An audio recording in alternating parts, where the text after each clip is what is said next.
আমরা হচ্ছে যে কারিগরি অধিদপ্তর থেকে এবং ঢাকা বিশ্ববিদ্যালয়ের অধিভুক্তি বাতিল চেয়ে গতকালকে আমরা ঢাকা বিশ্ববিদ্যালয় কেন্দ্রীয় শহীদ মিনারে অবস্থান করছি। এখন তারপরে আমরা আমাদের যে শিক্ষা উপদেষ্টা এবং আমাদের কারিগরি শিক্ষা বিভাগের যে সচিব মহোদয় আছে ওনাদের সাথে দেখা করছি। ওনারা আমাদের বিষয়গুলো যৌক্তিক মনে করছে, দাবিগুলো আসলে যৌক্তিক, কিন্তু আসলে ওনারা এগুলা সমাধান করতে পারবে না, এটা ওনাদের দ্বারা সমাধান হবে না।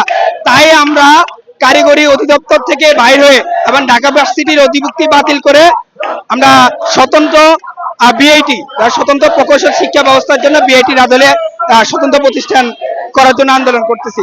আর আজকে আমরা এখানে মূলত আসছি আমাদের যে গতকালকে যে শিক্ষা উপদেষ্টা এবং সচিব মহোদয়ের সাথে যে কথাবার্তা হয়েছে তা ওইগুলো আমরা সারা বাংলাদেশের মানুষকে জানাতে আসছি। আর আরেকটা বিষয় আমাদের পরবর্তী কর্মসূচি এখান থেকে আমরা জানাবো দেশবাসীকে।